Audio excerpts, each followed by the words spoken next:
Bonjour, Baïnyo Sobalandaka, Arnold Mvouma 500 mégapixels, le roi des calques. Toujours Sangwa Mawa, Sangwa vraiment Yamawa, Sangwa Makasi Yamawa. Samedi na 21h, Sœur Marie Misambo, Moyembi Monene, Evanzembo Yankolo, Atiki Biso. Sœur Marie Atiki Biso, Sangwa Komel Biso. Nenga Atoete Bisarabino, Biso Tokanga, toujours ma bogoté, émission na Biso. Moins 10 minutes d'enquête. Toujours moins 10 minutes d'enquête avec Arnold Mvouma 500 mégapixels. Moins 10 minutes d'enquête. Tobandi déjà au salon d'enquête. Merci beaucoup. Nous avons vu à Kazarima. Tout le monde dit que sur le terrain. Sur le terrain, vraiment, bakoma qui. Na 21h, bakoma qui vraiment na ndaku. Ya sœur na biso Marie Misambo na le pango na bango. La famille na bango ba koma ki na kati wana pona base information. C'est vrai bakuti vraiment batu bazolela maman nazolela bande koni bazolela famille bazolela. Famille bazolela.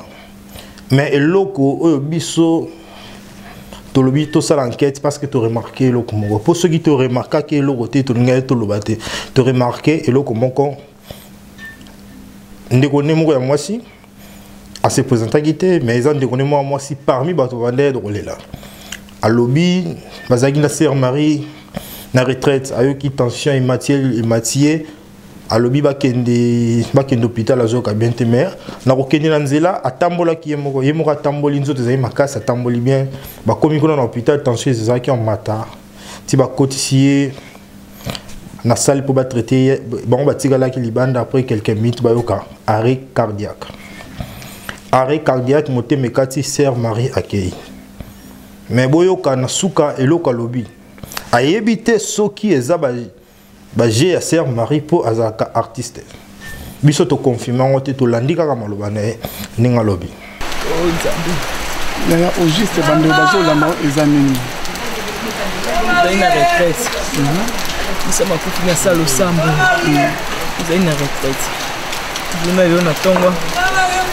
A comment te souffler avec qui dans l'hôpital ils appellent bien la chinois na mi tata isa attention non pas attention na eza au monde ndeko keko kenda qui va prélever tension za qui élevé on dit pour réanimer ba pesi la kisi si la seconde dans mon film mango na habite ce scénario abongisa qui saute ndenge le quoi za rapesi na habite ce scénario abongisa qui saute ndenge le quoi za rapesi.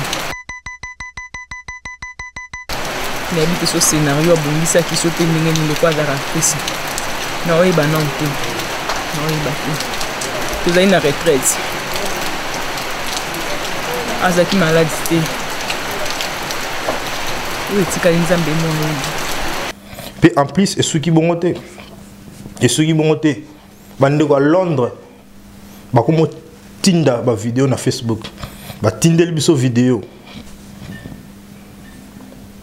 Et ça, moi, ça tindi vidéo, bazaki misatu, batindi vidéo, balobi bango baza, sœur Marie ceux qui c'est même qui n'a bango.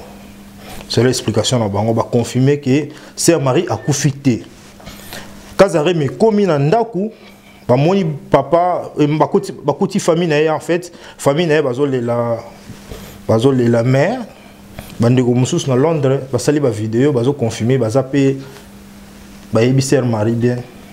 Sœur Mara Koufiti, bazotinda la vidéo na Facebook, bazo confirmer. On a commis à pas maman Linda, donc ils ont démenti, ils ont HK, oui. Donc nothing happened. Mara Koufiti, bon, voilà. Maman Linda a confirmé, pardon pour mon dire.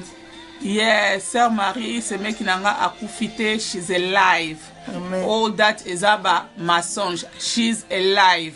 God bless you all. Thank you. On a bandi boyo qui sœur Marie a Koufi na été, c'est bon. Moins 10 minutes d'enquête, tous les latons état na, troyeba, parce que liwa, sans liwa, bomba ngote. Est-ce que bandeko à Londres?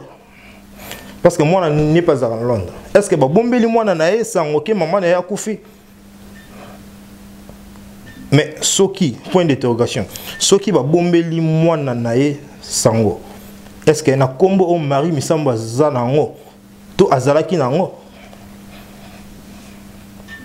est-ce que nouvelle ya bongo bakoki donc mwana so babombi mwana akoyeba te point d'interrogation na Sir Bolandi vidéo naza Sir Bolandi pe bomoni moins 10 minutes d'enquête biso to sali kaka enquête bino nde bo juger sangaliwe bomba makate to zela tongo etana to koyeba. Merci na Kazare ma grâce na bino to ji première information na pese équipe nyonso ya Kazare mambote. Merci beaucoup pour cette information. Grâce à la vidéo, Nabino, d'autres salles d'enquête. Merci, Congo-Direct.fr. Arnaud, vous, ma 500 mégapixels. Ciao.